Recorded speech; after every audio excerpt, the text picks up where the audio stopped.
ये इनका प्रतिनिधि मंडल मेरे को दिल्ली भी मिल चुका था और इनकी दरखास्त आज के दिन बेचारा दिन है, सीएम साहब को हमने भेजी हुई है, तो सब्र करिए, कुछ ना कुछ इसके ऊपर होगा।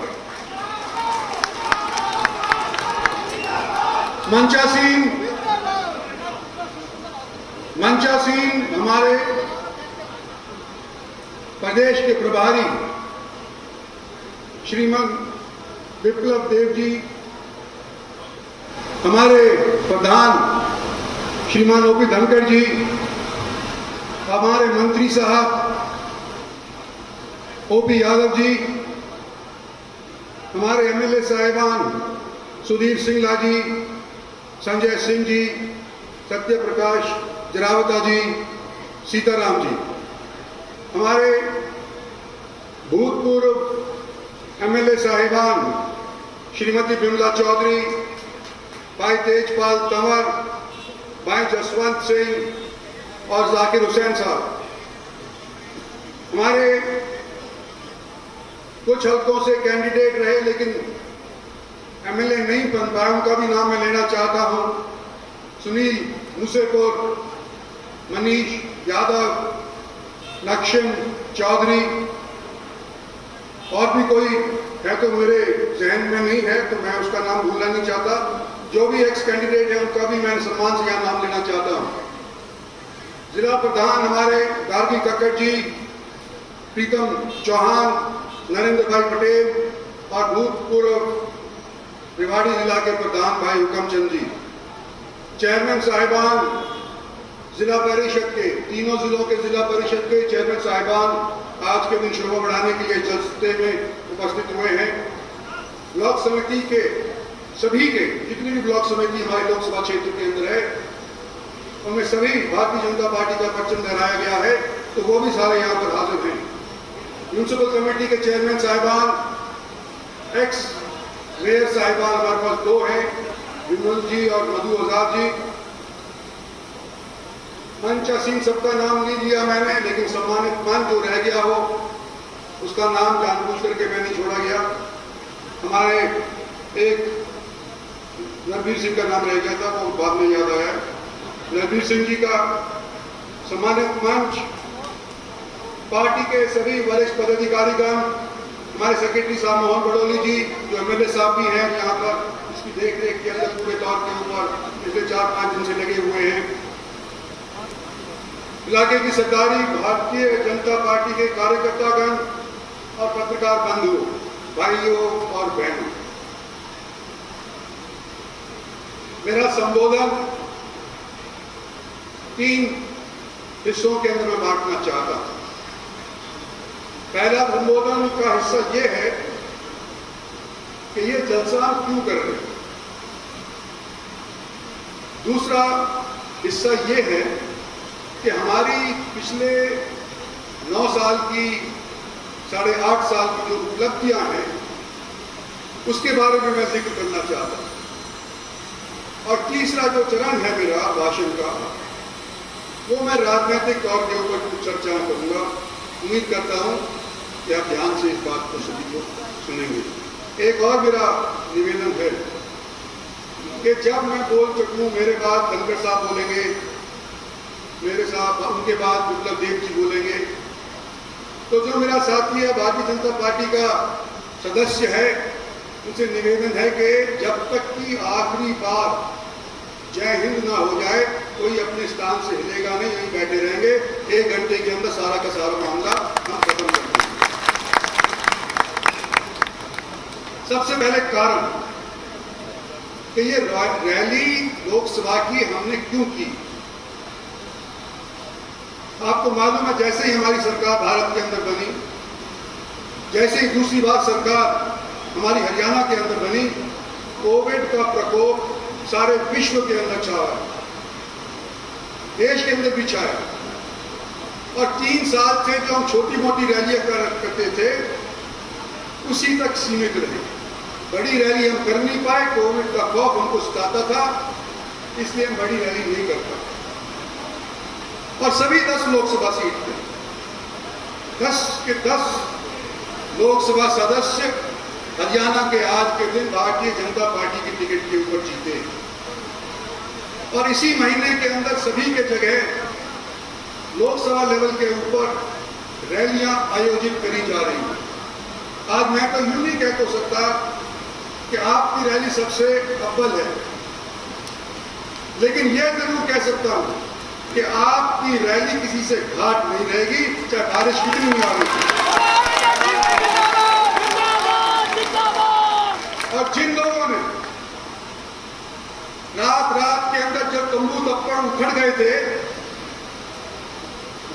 उनको दोबारा से लगाने के अंदर योगदान किया, जो लोग भीगते भीगते अपने घरों से गाड़ी में बैठ करके, ट्रैक्टर में बैठ करके, मोटरसाइकिल स्कूटर के अंदर बैठ करके पैदल आए और भीग गए, आपका भी मैं साथ साथ धन्यवाद करना चाहता हूं कि आपने जो मेहनत इस विपरीत परिस्थिति के अंदर जो करी है वो काबिल तारीफ है, और इस फन से आप सभी का धन्यवाद और तारीफ करना चाहता हूं।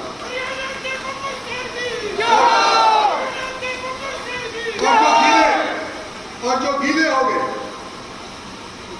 जिनको ठंड लग रही है, उनको एक फौजी नुस्खा बताना चाहता हूं। घर जाकर के गर्म पानी से नहा लेना और एक एक घूंट रम की ले लेना, सारा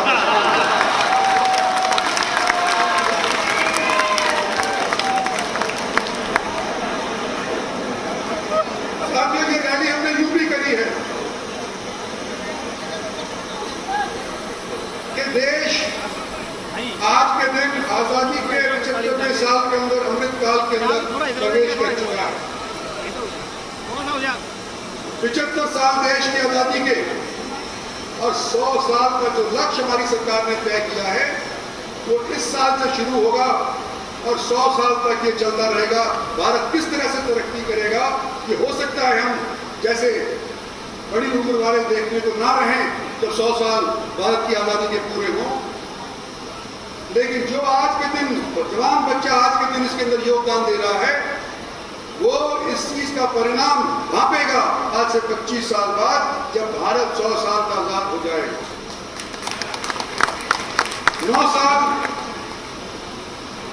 हमारे भारतीय जनता पार्टी के नरेंद्र भाई मोदी के सरकार के केंद्र के अंदर की, इसलिए भी हम करना चाहते हैं जलसा, इसीलिए सब जगह किए जा रहे हैं। और सबसे खास बात यह है कि 1 साल के भीतर भीतर लोकसभा का इलेक्शन आने वाला है।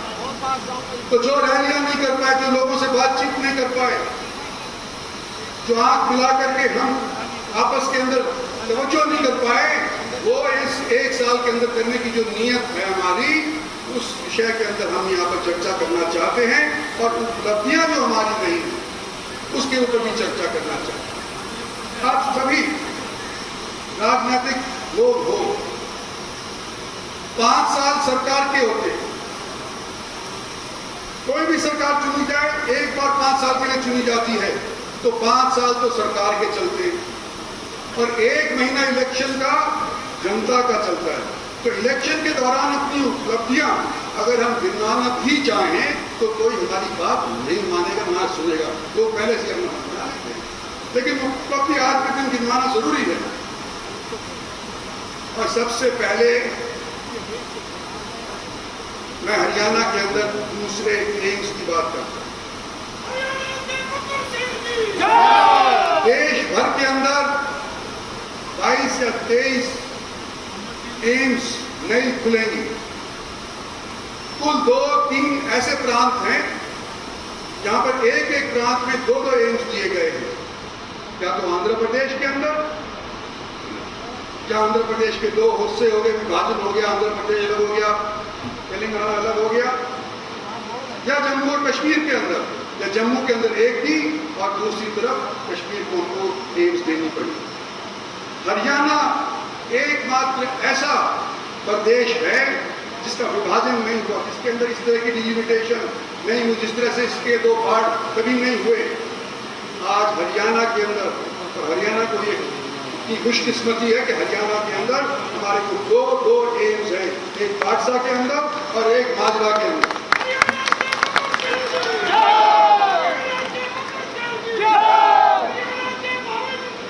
और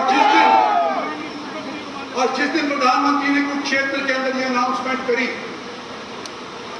और जिस दिन लोकसभा के अंदर फाइनेंस मिनिस्टर ने अनाउंसमेंट करी, उस दिन से तोते बोलने लग गए, ये तो हो ही नहीं सकता, कैसे एम्स बनेगा दूसरा यहां पर, ये फॉरेस्ट की जमीन है, इसके अंदर कैसे आप एम्स लगाओगे।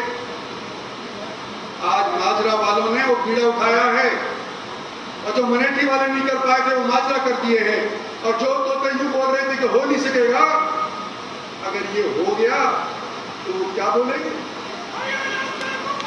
क्या ऐसे लोगों की आने वाले समय के अंदर कदर नहीं चाहिए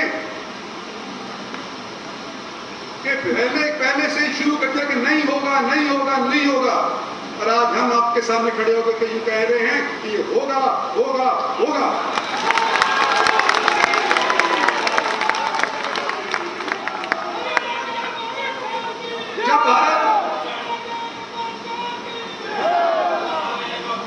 जब भारत सरकार और कई दशकों के बाद कोई पार्टी बहुमत से सत्तासीन हुई, तो मैं हाईवेज की बात करना चाहता हूं। पिछली सरकार के अंदर ही मैं मंत्री था, 2006 से 4 से लेकर 2009 तक। उस टाइम रोजाना 11 किलोमीटर रोड बना करते थे। आज 9 साल के बाद हर दिन 37 किलोमीटर देश भर के अंदर रोड बन रही है। और यहां पर एक रिकॉर्ड तोड़ बात भी मैं कहना चाहता हूं कि यहां पर एक कौशिक नाम का प्रोजेक्ट ऑफिसर हुआ करता था, आज उसका ट्रांसफर कहीं और हो गया। 2 घंटे के अंदर 100 किलोमीटर रोड अगले शहर के बच्चे ने बनाई है। उसको भी मैं समझता हूं कि गिनीज रिकॉर्ड के अंदर नाम दर्ज करवाना चाहिए। मैं जिक्र करना चाहता हूं दिल्ली बंबई हाईवे का 1 लाख करोड़ रुपए खर्च हुआ, कौसा तक बन भी गया, आधा बनने जा रहा है। मैं द्वारका एक्सप्रेसवे का नाम लेना चाहता हूं, 9,000 करोड़ रुपए की लागत से आज के दिन द्वारका एक्सप्रेसवे बन चुका है। तकरीबन 1 आध महीने के अंदर उसको खोल दिया जाएगा। गुड़गांव सोना एलिवेटेड हाईवे, हमारे यहाँ भूतपूर्व पीडब्ल्यूडी मंत्री रणवीर सिंह बैठे हैं, 2,000 करोड़ रुपया इस एलिवेटेड हाईवे के ऊपर खर्च किया है हमारी सरकार ने। और Gurgaon Pataudi highway, national highway जो कंप्लीट हुआ है, 1,600 करोड़ रुपया उसके ऊपर खर्च हुआ है, जिसके अंदर 4 एकड़ मेरी भी पोजीशन के अंदर आ गई है। लेकिन मैंने वो पूरी तरीके से पूछना, अगर मैंने यूं कहा हो कि मेरी जमीन बचा लो और इसको सरकार उधर से। तो राव इंद्रजीत सिंह को आप सुन रहे थे, जो बीजेपी सरकार की उपलब्धियों के बारे में जनता को बता रहे हैं।